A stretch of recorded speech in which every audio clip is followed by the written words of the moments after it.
Hi folks, hope you've had a lovely Christmas just as we have. And I thought I'd do this little video for you. It's just more of an update video, but I'm also going to print the t-shirt off as well at the same time. Now the update is for the Galaxy heat press. Now I've done a review on that when I first got it, and that was now 8 months ago, and someone mentioned to me how they thought, oh well, yeah, what did I actually think about it now I've been using it for a while. Well, as I say, I've used it for 8 months now. We've printed literally hundreds and hundreds of t-shirts on it, and I can honestly say that it hasn't failed us once. It's been constant, just like the style which I had before. The operation is still the same, like the hydraulic operation here, as you can probably see, is nice and sort of smooth. Now after a while, the style, when I first got my style heat press, that had a similar action, but after a while the actual arms started to just jump. And if you ever see any of my earlier t-shirt video with the style heat press, you'll notice that it really did used to jump back. And that's because the dampers actually wore out on it. But as I say, this has been used many times now in the 8 month period, and we've had absolutely no problems at all with it. This is the 16x20 one now, the auto slide, which has got the pull down arm and the auto pop up, and it also has got the slide feature tray there, as you can see there.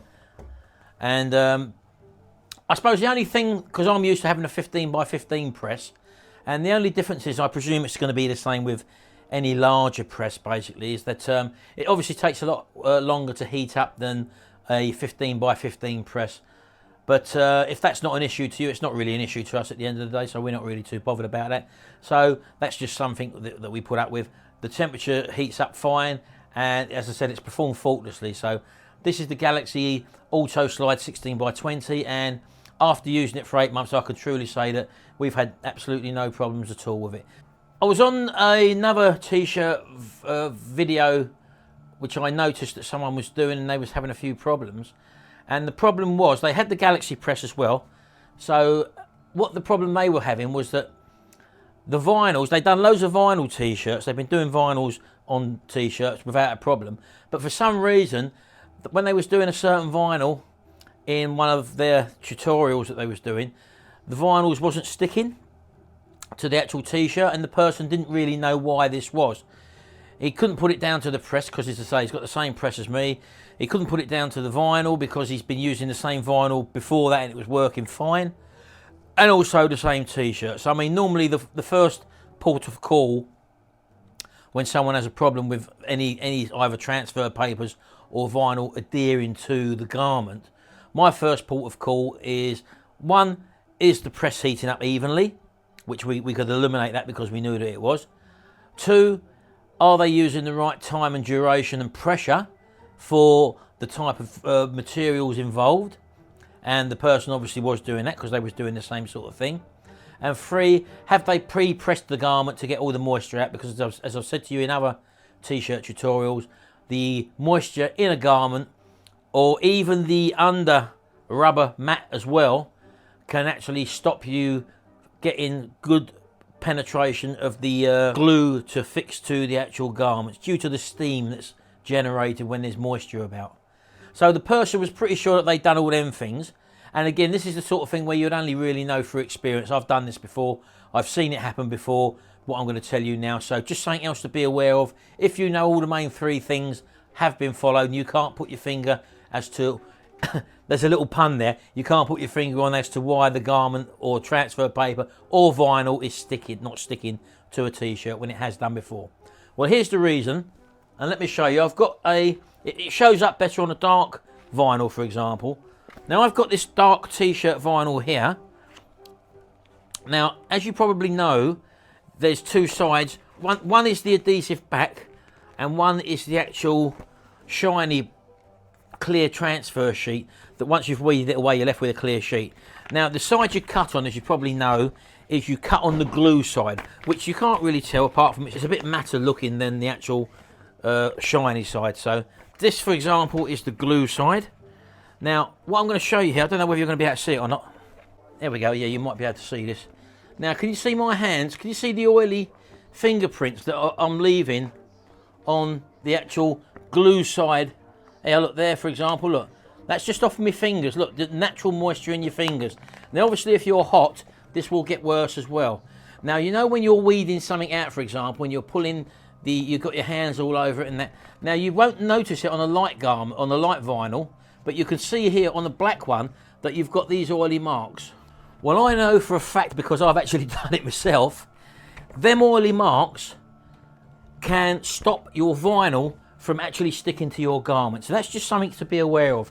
If you've got a situation where all your vinyls have worked fine and for some reason they suddenly stop sticking, or the corners won't hold down, or they're peeling down, it's probably because your vinyls have got greasy fingerprints, or they can be at the start of a roll or the end of a roll, or sometimes when these come from the suppliers, you find them rolled up like that if you've got quite a big roll, and there's normally some either sticky tape or some sort of adhesive tape going across there to hold the roll together, and when you pull that off, for example, that can leave a little bit of a residue as well. So there's just something to be aware of with vinyls. If for some reason you've got a couple that are slightly peeling up or whatever, and you don't know what's caused it because everything else is okay, check that your hands are not oily. Now you can get rid of this obviously with just some warm soapy water with some dishwasher and wipe them down. As I say, it's easy to see on when you've got a black vinyl like that,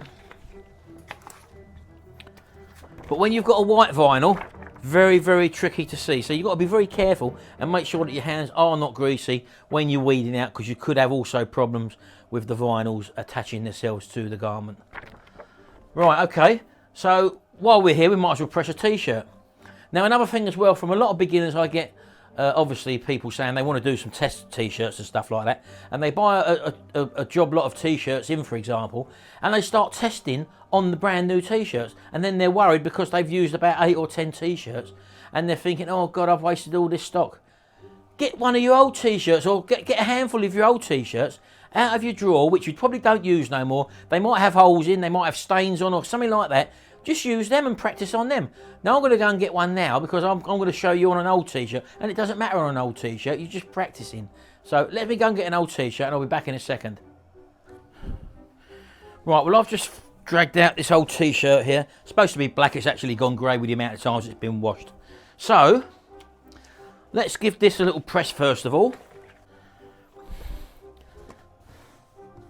Again, I'm not going to be too critical here, but this has been in the drawer, so we'll just see if we've got any moisture in it. And there we see the steam coming up, you probably can't, and underneath I can feel that that is wet. So it just shows you that even stuff which has been through a tumble dryer, as this probably has, and it has still got moisture in it. Now probably quite a few people don't actually do this. I've always done it, as I've said to you before, and I recommend that if you're in the or just getting into the t-shirt printing business, you should do it as well, because not only that, it makes the garment look better when you come to fold it up as well. I don't know whether you can see there, look, I haven't done the bottom bit yet, but can you see the wrinkles on the bottom there, and how much more unprofessional that looks when you folded the garment up? So that's one of the reasons why I actually pre-press as well. Right, okay then, I'm just going to put that there for the minute. Right, now what I've actually got here is I've got some vinyl which I'm going to weed out now, and I've also got an image on some dark t-shirt transfer paper which I'm also going to weed out as well. Now I've had it on the cutter, but it's not cut all the way through. It's just going to cut, it's just cut out the outline of the image. So all I'll do there, just get me pick tool there and find the corner, and as you can see, look, I'm just pulling it straight up, and as you can see there, look, all that waste paper is now coming off of the transfer paper, and I'm left with just the transfer on the paper itself. There's the actual white transfer paper itself, and because this is for a dark t-shirt, you don't reverse this image. It's as it is on the actual transfer paper, and I'm just going to take my pick and just underneath lift up the corner. As you can see, the way I'm just dragging it underneath there, look, to get it up, and then just pull the transfer off of the rest of the backing paper, just like that. And it's that simple, and there's my transfer removed from the transfer paper. Right, so there's that. So let's put that to one side. Now, as I say, I've actually cut out on my craft cutter here, so I'm just going to trim this down to size. Don't waste that, we can use that again. Put that over there, and as you can see on this vinyl paper, I've actually done my little test cut in the corner.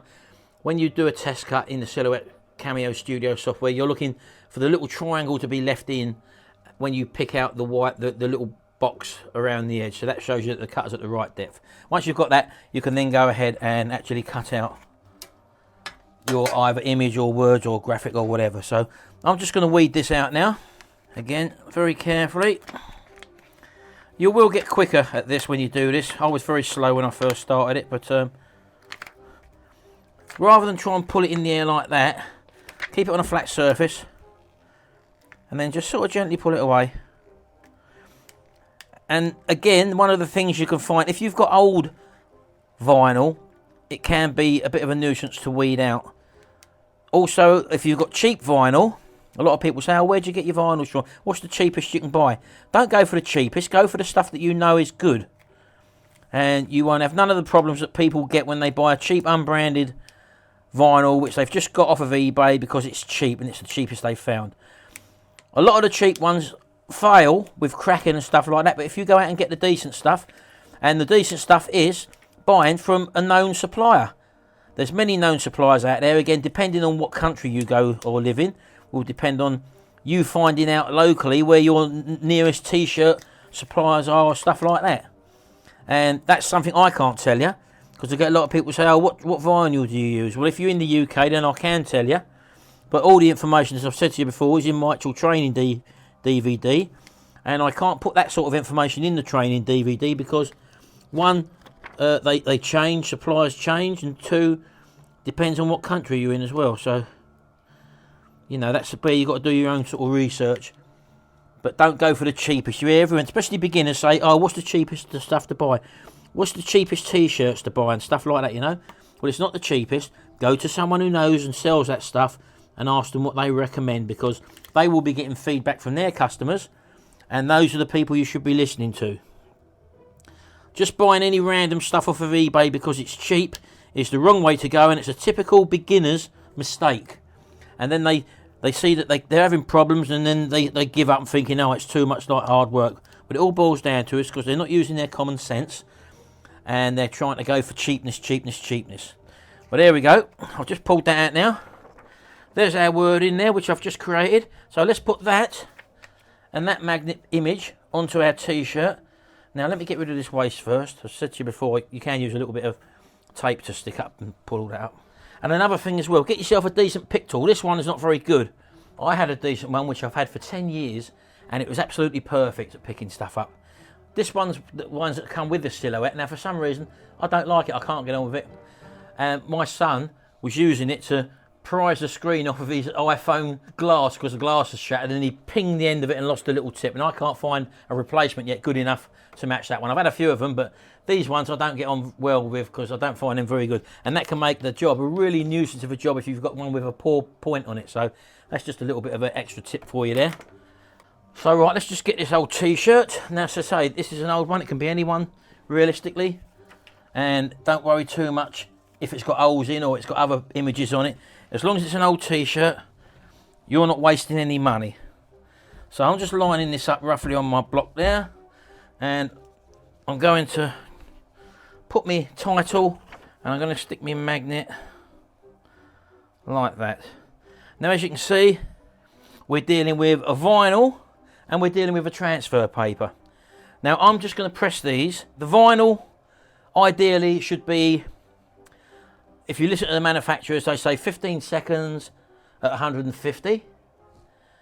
And the transfer papers I use press for 30 seconds at 190. Well, I'm not going to bother with the 150 at the moment. I'm going to go straight ahead with 190 degrees for 30 seconds and do everything at once. And I like to just cover up the vinyl with a little single piece of Teflon, cover it up, fold it up, and then just drag it across to our plantain. Right, so now we're over here. Put it out, drop it over. If I didn't have a slide one, my transfer would be under the heat source, and that transfer now would be trying to curl up. That's why I don't like placing transfers. It's not so bad with the vinyl because that's got that little sticky cover on it, but you haven't got that protection with vinyls, with the transfer papers. So I like to put this sheet on while it's up there and then transfer it over. and then there's no fear of the edges curling up or something like that now. So right, we're on there like that. I'm just going to take the edge of the t-shirt so that the neck is hanging over the edge of the plate there, which I'm happy with now. I'm going to get my full Teflon sheet now, and just to whack it over the whole lot, I'm going to push the slide in like that. And don't forget now, we're going to press for 190 degrees for 30 seconds. So let's just go down there, clamp her in place, and now we're counting down. Now again, I'll get people say, oh, what do you press vinyl at? What do you press the transfer papers at? This, we're pressing everything at 190. Although the vinyl says 150 degrees for 15 seconds. It's basically getting double its amount, so just see what happens anyway.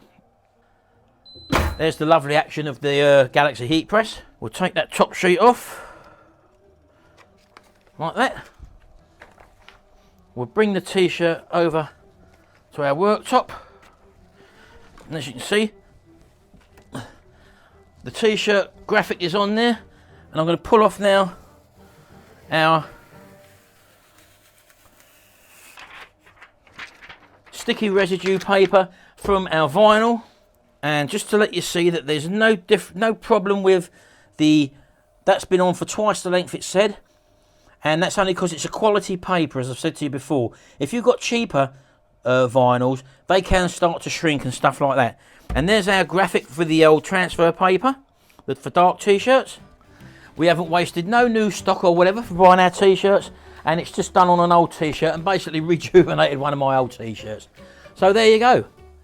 As you can see, another product there, but it's a test product. It doesn't matter whether you ruined it or what, and you can actually see that both of them stuck lovely. They look lovely. Two different surfaces there. We've got a t-shirt transfer, as I've mentioned to you before, and we've also got vinyl there, which says, technically speaking, if you were doing them separately, they would be 150 degrees at 15 seconds and 190 degrees at 30 seconds. We've just done the whole lot at 190 degrees for 30 seconds. Well, there you go. I hope these little tips and tricks that I've shown you while we've been doing this video has helped you out, especially with regards to the vinyls, and if they're a bit grease on your fingers, that makes a big difference. And there you go. So I hope you enjoyed this video, and we'll see you again in the next video. Till then, bye for now.